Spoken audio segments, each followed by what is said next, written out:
Bem-vindos ao nosso espaço, um mergulho profundo nos assuntos mais interessantes de esportes, ciências e temas gerais do momento. Aqui você vai encontrar conteúdo de qualidade, com análises empolgantes e descobertas fascinantes que vão expandir seus horizontes. Nossa missão é trazer informação relevante de forma dinâmica e descontraída. Queremos que você faça parte dessa jornada incrível de conhecimento e diversão. Se gostar do nosso conteúdo, não esqueça de deixar seu like e se inscrever no canal para não perder nenhuma novidade. Ative o sininho também. Aproveite! If you love science, don't forget to like and subscribe. When we look at the towering walls of a temple in Luxor, we see art. But your brain sees something else entirely.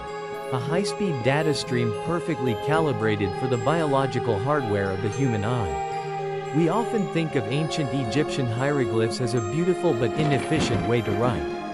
After all, why draw an entire owl when you could just write the letter M?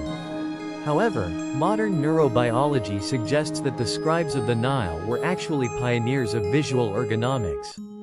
They didn't just invent a script, they engineered a system that exploits the way our retinas and brains process information through a process called saccadic movement.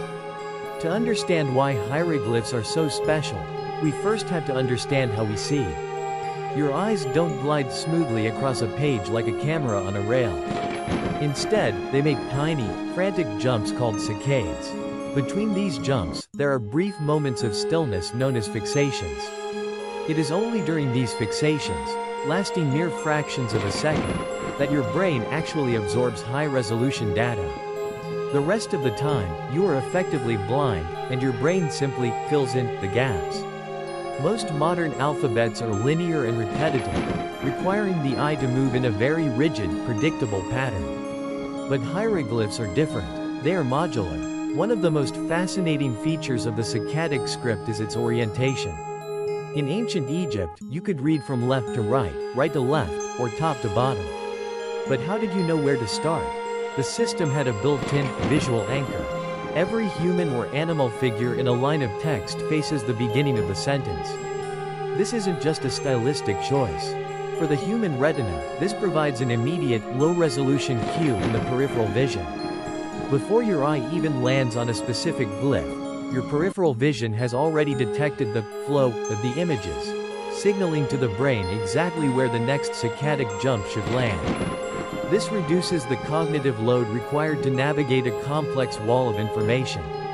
Then, there is the matter of the fovea. The fovea is the tiny central part of your retina responsible for sharp, detailed vision. It only covers about 2 degrees of your visual field, roughly the width of your thumbnail at arm's length. Egyptian scribes organized their glyphs into blocks or squares.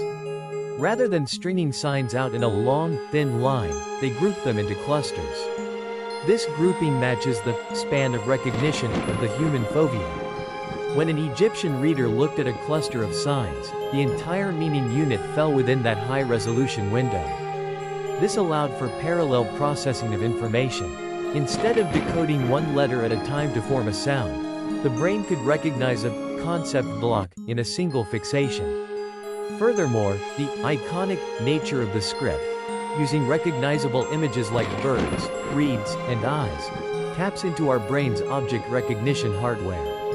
We are evolutionarily primed to recognize a predator or a tool much faster than we are primed to recognize an abstract shape like the letter A. In the visual cortex, the pathways for what an object is are incredibly fast. By using representational art as the basis for their alphabet, the Egyptians allowed the reader's brain to bypass several layers of abstract decoding. The image tells the brain the category before the sound is even processed. This is why you can't skim hieroglyphs at a speed that seems impossible for such a complex-looking system. The use of color also played a critical role. In the dim light of a tomb or the harsh glare of the desert sun, edge detection is vital.